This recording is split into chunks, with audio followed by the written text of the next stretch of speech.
Donc moi, je vais vous présenter un petit peu le bilan santé-sécurité au travail pour l'année 2024. Donc pour vous rappeler un petit peu l'organisation de la prévention, donc on a un pôle prévention qui est composé de 9 personnes. Les conseils de prévention sur les campus, donc eux qui pilotent le document unique de leur campus et accompagnent les assistants de prévention dans l'exercice de leur mission. On a également sur Marne-la-Vallée une équipe de 5 chargés de prévention. Et les chargés de prévention, eux, ils accompagnent les assistants de prévention dans l'exercice de leur mission également. Et les conseils dans la mise en œuvre du DU. Ce qu'on a fait, ce qui a changé en 2024 par rapport aux années précédentes, c'est qu'ils développent chacun une thématique à travers des ateliers, des formations, des sensibilisations. Et ils ont chacun un périmètre dédié. Donc en fait, on a organisé un périmètre d'action, on a pris toutes les unités de travail, on les a découpées en 5. Et donc, différentes entités ont été réparties sur les 5 chargés de prévention. Au niveau de la répartition du budget de la prévention, donc en 2024, l'université a alloué au pôle prévention un budget de 200 000 € contre 105 000 l'année précédente. Donc cette augmentation permet aussi de montrer que l'établissement est quand même engagé dans la prévention des risques professionnels et la protection de ses agents. Ce budget il est géré de manière centralisée au pôle prévention, couvre l'ensemble de l'établissement, en complément des budgets locaux qui existent au sein des campus, au sein des différents campus. Donc j'ai découpé le budget en 4 catégories. Tout ce qui est sécurité, santé au travail, là, c'est ce qu'on paye pour tout ce qui concerne la médecine du travail, donc toutes les analyses sanguines, le matériel médical. Le marché Proconsult, donc les appels à la plateforme Proconsult pour discuter avec des psychologues. Tout ce qui est ergonomie au poste de travail, donc en priorité pour les personnes RQTH. Et tout ce qui est équipement de protection individuelle. Sur la partie risque chimique et radioactif, là on a tous les gros marchés, donc le marché de déchets chimiques, le contrat de suivi dosimétrique pour la radioactivité, les formations, parce qu'on a fait quelques formations en risque chimique sur l'année 2024, les mesures d'exposition, de valeurs d'exposition professionnelle et les contrôles réglementaires. Tout ce qui est prévention et équipement de sécurité, là on retrouve les défibrillateurs, les purificateurs et toutes les vérifications périodiques donc liées au marché Veritas et les capteurs CO2 qu'on avait mis en place à l'époque du Covid. Et puis la dernière catégorie matériel fourniture, là c'est du fonctionnement, c'est l'informatique, les fournitures. Donc, en ce qui concerne le réseau des assistants de prévention, donc, on a le même nombre d'assistants de prévention cette année que l'année dernière. On a une petite baisse sur Marne-la-Vallée. On est passé de 65 AP à 62. Donc là, on a eu 3 démissions d'assistants de prévention, un départ, donc quelques parties de l'université. À Lille aussi, on est passé il y a seulement 2 unités de travail sur Lille et les 2 unités de travail ont perdu leurs AP. Enfin, elles sont démissionnées ou ont quitté l'établissement. Sur Nantes et Lyon, on a une petite augmentation. Donc Nantes, sur les 14 unités couvertes en 2024, on en a 12.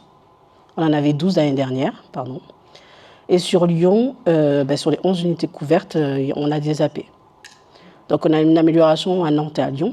Donc ça permet de renforcer un peu le dispositif de prévention. Et sur Versailles et Méditerranée, on a une stabilité. Ces campus conservent le même nombre d'unités de travail avec un AP désigné. Sur l'animation du réseau des assistants de prévention. Donc on a fait un séminaire l'année dernière également sur Marne-la-Vallée, où étaient représentés le campus de Versailles et le campus de Lyon. Sur le campus de Nantes, il y a une animation personnalisée pour le campus, donc une formation continue pour les AP, ce qui n'était pas fait avant. Donc là, c'était une matinée théorique suivie d'un déjeuner et puis l'après-midi, une chasse au risque dans un laboratoire. Il a organisé également une journée thématique, la conseillère prévention a organisé une journée thématique qui s'est déroulée sur le campus en novembre 2024 et elle a complété par 2 événements complémentaires, donc un atelier en juillet et une conférence en novembre qui était ouverte à tous, qui portait sur les neurosciences et les comportements à risque.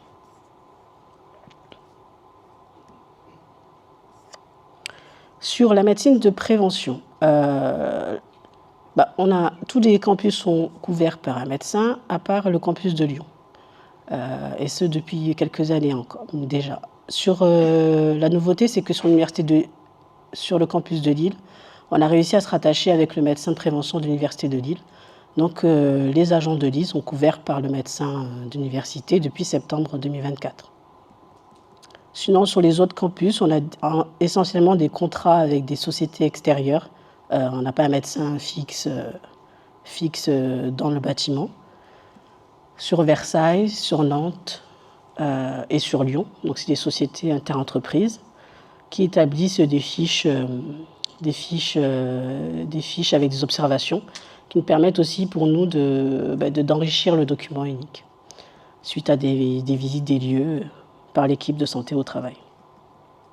Voilà, par rapport à ces fiches-là, sur Marne-la-Vallée, l'année dernière, on avait encore le SIMT, donc la société interentreprise, qui nous font des fiches par bâtiment. Donc l'année dernière, ils ont fait la visite du bâtiment Céris, donc à Val d'Europe, et également le bâtiment Ader. Donc vous savez que là, depuis janvier 2025, on est passé à 100% avec le docteur Médouri, qui est au 5e étage du bâtiment Bienvenue et qui s'occupe de tout le campus de Marne-la-Vallée. Donc voilà, il y a une transition qui est en train de se faire. Concernant les registres santé-sécurité au travail, donc les registres santé-sécurité au travail sont présents sur chaque campus. Sur Marne-la-Vallée et sur Versailles, il y a une spécificité, c'est qu'on a un registre SST par unité de travail qui sont tenus par les assistants de prévention. Donc sur les campus, c'est les conseils de prévention qui tiennent ce registre, et sur les campus Marne-la-Vallée et Versailles, c'est les assistants de prévention. Donc en 2024, on a 25 signalements qui ont été enregistrés. Je vous ai mis un petit peu la répartition de quel type d'inscription on reçoit.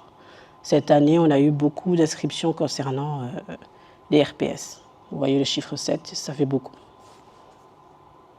par rapport aux autres années. Ensuite, on arrive sur le DU. Donc, comme vous savez, on utilise le logiciel Pulse pour retranscrire le document unique de l'établissement. Donc, c'est les assistants de prévention qui sont chargés d'identifier, de transcrire et de mettre à jour dans le DU les risques propres à l'unité de travail. L'objectif de cette évaluation, c'est de mettre en place des mesures efficaces et de réduire les risques. Quand il n'y a pas d'assistant de prévention, c'est les chargés de prévention qui prennent le relais ou le conseil de prévention. Donc au 31 décembre, on a 4811 situations dangereuses qui ont été recensées dans le logiciel. Donc ça fait une baisse de 11% par rapport à l'année précédente. Cette diminution montre que les conditions de travail s'améliorent, et on s'améliore aussi dans la gestion des risques. Je vous ai fait une répartition par niveau de risque résiduel. Et vous avez dans le tableau l'évolution du risque résiduel entre 2023 et 2024. Donc vous avez le risque résiduel faible, moyen et élevé. Donc en général, les couleurs correspondent à faible, c'est vert, jaune, c'est moyen, et élevé, c'est rouge. Donc pour les risques élevés, on a une diminution de ces risques élevés.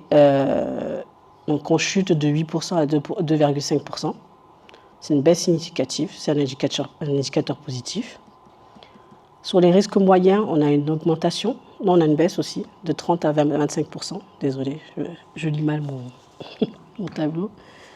Donc, ce qui témoigne aussi d'un meilleur contrôle de ces situations dangereuses, parce que quand c'est moyen, on met en place des mesures, autant que quand c'est rouge, mais peut-être que c'est des mesures qui sont faites plutôt sur le long terme. Et pour les risques faibles, là, on a une augmentation, donc on est passé de 62% à 72%. Ça veut dire que la majorité des situations dangereuses sont désormais considérées comme moins préoccupantes que l'année précédente. Donc ça, c'est le résultat d'une meilleure prévention au fil du temps, donc, et qu'un traitement un peu plus efficace des actions mises en place. Donc c'est votre travail à vous et puis le travail des chargés de prévention et des conseils de prévention. Cependant, il y a quand même une vigilance qui doit être maintenue pour éviter toute remontée des risques résiduels dans le futur. Ensuite, je vous ai mis un peu la répartition des risques faibles et risques moyens par campus. Vous voyez un petit peu, pour que vous ayez une vision. Donc là, sur 2024, par rapport à l'année précédente, sur le campus de Nantes, on a une amélioration significative avec vraiment très peu de risques résiduels. Vous voyez, c'est 0%, donc il n'y a aucun risque résiduel. Là, ça veut dire que c'est un excellent signe concernant la gestion des risques, notamment sur les situations à risque et à haut risque. Sur le campus de Lille, on a une petite baisse des situations à risque élevé, on passe de 2% à 1%. Donc là aussi, une augmentation des situations à risque faible, ce qui paraît logique si les risques élevés diminuent. Sur le campus de... Il y avait 2 fois campus de Lille, non? Ah, c'est avant. Avant, c'était quoi, du coup? Lyon, pardon, alors. Donc là, Lille, on passe de 2% à 2,4%. Sur les risques élevés, là, il y a une petite augmentation. Il y a une baisse des situations de risque faible. Méditerranée, donc Marseille-Salon, là, on a une baisse aussi des situations à risque élevé. On passe de 1,4% à 0,7%. Avec aussi une augmentation des situations à risque faible. Et sur le campus de Versailles, on a une légère baisse des situations à risque élevé. On passe de 3% à 2,9%. Voilà, une très légère baisse. Et une augmentation des situations à risque faible. Et sur le campus de Marne-la-Vallée, on a une baisse aussi des situations de risque élevé. On passe de 8% à 3,2%. Et une augmentation des risques faibles. Tout ça veut dire qu'on va dans le bon sens et qu'on s'améliore au fil des années. Donc pour résumer, donc les campus avec un pourcentage élevé de risques faibles, comme Méditerranée et Lille, semblent bien gérer leurs risques. Marne-la-Vallée, avec 66%, ça montre qu'il y a encore une grande proportion de risques moyens qui nécessitent,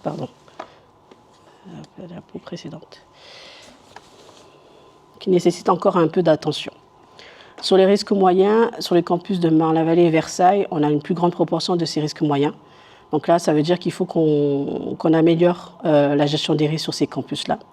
Sur Nantes et Méditerranée, on a une proportion très faible de ces risques moyens, ce qui est bon signe. Et pour les risques élevés, sur Méditerranée, Nantes et Lille, on affiche des pourcentages de risques élevés très faibles, voire inexistants. Ça, c'est l'idéal. Cependant, sur Versailles et Marne-la-Vallée, on doit encore se concentrer sur les zones à risque élevé, bien que ces pourcentages soient faibles. Voilà. Donc, en gros, il y a encore du travail sur Marne-la-Vallée et Versailles. On doit revoir nos stratégies de gestion de risque pour réduire au maximum les situations à risque. Là, je vous ai mis la répartition par famille de risques. Donc, les situations dangereuses les plus identifiées dans le logiciel, c'est les risques d'agression. Donc, ça, c'est vraiment lié au campus de Marne-la-Vallée, avec l'accueil du public, le fait qu'on ait un campus ouvert. Le risque biologique, parce qu'il reste encore des risques, le risque Covid qui est entré dans le logiciel, et les nuisances sonores. Ensuite, je vous ai mis les plans d'action. Donc, en 2023, on avait 629 actions qui étaient planifiées. Et cette année, en 2024, on a 659 actions planifiées. Donc, on a une hausse de 30 actions, soit de 4,8%. Et sur le nombre d'actions réalisées, on a une forte augmentation. Donc, 307 en 2023 et 510 en 2024. Donc, une augmentation de 203 actions.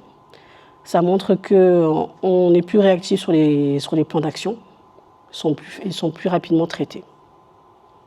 Et ensuite, je vous ai réparti les actions réalisées par thématique. Donc, humaine, technique et organisationnelle. Donc, l'humain, c'est tout ce qui est formation, information, sensibilisation. Technique, c'est tout ce qui est études, mesures, diagnostics, équipements de protection collectif, EPI. Et organisationnel, c'est les procédures qui sont mises en place, les notes de service, etc. Donc en 2023, on avait 39 actions qui étaient en cours, contre 149 en 2024. Donc là, on a une augmentation substantielle. Et cette augmentation suggère que l'année 2024 a été plus dynamique, donc dans la mise en place de nouvelles initiatives, bien que cela puisse aussi indiquer que des actions préalablement lancées prennent plus de temps et du coup doivent être complétées. Et ensuite, je vous ai mis le taux de réalisation des actions, donc 49% en 2023, c'est à peu près la moitié des actions prévues qui sont concrétisées. Et en 2024, le taux de réalisation a considérablement augmenté, soit 77%, ce qui indique un progrès significatif. Donc là aussi, on a une amélioration significative en 2024 par rapport à 2023 en termes d'actions réalisées. Ensuite, comme chaque année, je fais une petite présentation aux représentants du personnel sur le nombre de plans de prévention qu'on réalise au sein du pôle prévention et le nombre de protocoles de sécurité. Donc là, vous avez les chiffres par campus. Voilà, c'est à titre indicatif. Ensuite, pour l'évaluation du risque chimique, on a l'application CIRICH. Donc là, on a 1118 produits chimiques qui ont été identifiés, dont 51 qui sont classés CMR sur l'ensemble des campus. Ces produits sont encore en cours d'évaluation ou ont déjà été évalués grâce au travail des conseils de prévention sur les campus, parce que sur les campus, l'évaluation des risques chimiques sur CIRICH, elle est complète et mise à jour annuellement. Là, il y a la synthèse qui a été reprise par l'alternante du coup par Ben au sein du pôle prévention. Il est là pendant 2 ans, donc il reprend un peu, il a fait la synthèse et le fait qu'il soit là depuis septembre 2024, ça nous permet aussi d'améliorer le pilotage global de l'évaluation du risque chimique. L'objectif, c'est de continuer à évaluer les risques chimiques et à mettre à jour cette évaluation chaque année. Toujours sur le risque chimique, on a fait des mesures d'exposition des agents chimiques sur l'année 2024, sur le campus de Marne-la-Vallée et sur le campus de Nantes.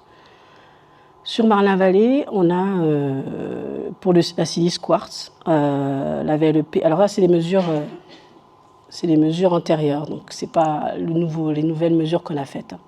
C'est plus vieux. Donc la VLEP était dépassée pour la silice quartz. Ça veut dire que l'évaluation initiale était terminée, mais qu'il y avait des actions correctives à être mises en place. Donc là, suite à ça, on avait mis en place la procédure de gestion des EPI respiratoires. Pareil pour la poussière de bois et le silice quartz. Là, on a des résultats qui se situent entre 10% de la VLEP et la VLEP. Donc là, on a l'évaluation initiale qui doit être complétée par 2 autres campagnes de mesure dans un délai d'1 an. Les résultats des autres agents chimiques mesurés sont inférieurs à 10% de la VLEP, donc ça permet de conclure que la VLEP est respectée et que leur évaluation est terminée. Sur le campus de Nantes, les résultats sont supérieurs à 10% de la VLEP pour la mesure de la silice quartz également et la fraction alvéolaire lors de l'activité de sillage des éprouvettes. Ce dépassement veut qu'on mette en place des mesures correctives et la réalisation d'une nouvelle campagne initiale. Donc là, on a mis en place des actions correctives et un suivi. Les dépassements ou les résultats incertains nécessitent des actions immédiates. Et il y a des campagnes de mesures supplémentaires qui sont déjà prévues pour l'année suivante. Le but étant que toutes les mesures soient en dessous de la VLEP. Ensuite, sur la formation. La formation, ça représente aussi un moyen d'action incontournable dans la mise en œuvre de la démarche de prévention sur l'établissement. Donc là, pour le pôle prévention, je travaille avec la DGDRH Formation. On propose des formations. On a proposé des formations en 2024 sur l'ensemble des campus, depuis les fondamentaux jusqu'aux risques spécifiques. Et on retrouve sur ce tableau le nombre d'agents formés sur les formations habilitantes, donc électrique, autorisation de conduite, secouriste et travail à hauteur. Ensuite, j'ai fait un petit bilan de la plateforme Proconsult. C'est la plateforme sur laquelle on peut appeler les psychologues. Donc la majorité des appels proviennent du campus de Bron, suivi du campus de Marne-la-Vallée. Ils nous donnent alors c'est des appels anonymes, hein, donc je ne sais pas qui appelle. Donc on nous donne une répartition par sexe. Donc le nombre d'appels concerne majoritairement des femmes, au total 13 pour 3 hommes. 13 femmes pour 3 hommes. Et les motifs de souffrance psychologique, c'est l'épuisement professionnel qui apparaît comme le motif principal, suivi de l'anxiété liée à la reprise du travail et à l'actualité. Et ces motifs soulignent un besoin d'accompagnement ciblé. Donc en général, les psychologues de la plateforme orientent les personnes qui appellent. Donc soit ils les orientent vers des psychologues en face à face, ça c'est l'option la plus fréquente, soit ils montrent qu'un accompagnement psychologique est nécessaire. Donc ils les accompagnent aussi pour trouver un psychologue près de chez eux. Donc ce bilan montre qu'il y a un besoin de renforcer les actions de prévention, notamment autour de l'épuisement professionnel, et de mieux cibler les ressources d'accompagnement pour répondre à la demande croissante de soutien psychologique sur les campus. Ensuite, l'amélioration des conditions de travail. Donc là, en 2024, le référent ergonome de Marne-la-Vallée, donc Laurent Sonnette, a réalisé 106 études de poste, ce qui a conduit à l'achat de matériel ergonomique pour un montant de 103 000 €. Ce montant est pris en charge par les labos et les services concernés, tandis que les équipements pour les personnes en RQTH, c'est couvert par le pôle prévention. En parallèle, on a 26 essais de produits qui ont été réalisés avant achat. Parce que du coup, on essaie de faire tester les produits avant que vous achetez pour être sûr que vous achetez le produit dont vous avez réellement besoin. Donc suite à ça, à la fin de l'année, on a mis en place un marché national donc, qui couvre tous les campus de l'établissement, qui permet à tous les campus de bénéficier d'études de poste par le prestataire et d'avoir la possibilité d'acheter le matériel ergonomique. Donc là, c'est Azergo c'est le prestataire qui s'appelle Azergo. Je ne sais pas si vous avez déjà fait appel à lui. Voilà, j'arrive à la fin du bilan. Je vous ai fait quelques diapos pour rappeler un petit peu la documentation qui existe à la demande d'un chargé de prévention. La DATI, à chaque fois qu'elle est en FS ou à chaque fois qu'elle est en réunion, tout ça, on sait qu'il y a cette problématique. À chaque fois qu'il y a une personne qui démissionne, on sait qu'on se dit qu'on va peut-être partir sur une vague de démission. Et là, c'est sûr que l'université va se retrouver, nous, en tout cas dans le service, avec une grosse problématique. Et donc, les gens sont conscients. Sur plein de choses, ils sont conscients. De faire ce job-là. Et donc, on rajoute des problèmes, des risques psychosociaux sur des personnels qui sont censés veiller aux risques psychosociaux des autres. Et qui prend soin de leur risque, de leur état de santé mentale à eux, quoi. Moi, demain, je ne peux pas dire à mon directeur de labo j'arrête, parce que ça fait partie de mon job complètement. Mais ça, c'est pas normal. C'est sur la page du volontariat. Et puis, on ne peut pas demander à l'assistante d'aller regarder les produits chimiques et de dire si y a des pièces nues sous tension dans mes bancs de test. Donc on a beau dire que non, c'est pas obligatoire, mais c'est quand même plus ou moins orienté, quoi. Après, c'est une obligation qui relève du chef de lab. Le sauveteur secouriste et tout ça. Et en fait, là, on sait que l'organisation a changé. Ouais. Et ben moi, dans mon labo de génie électrique, là, on a une seule personne qui est habilitée électrique là, depuis janvier. Et le système a changé. C'est les RH maintenant qui s'occupent de ça.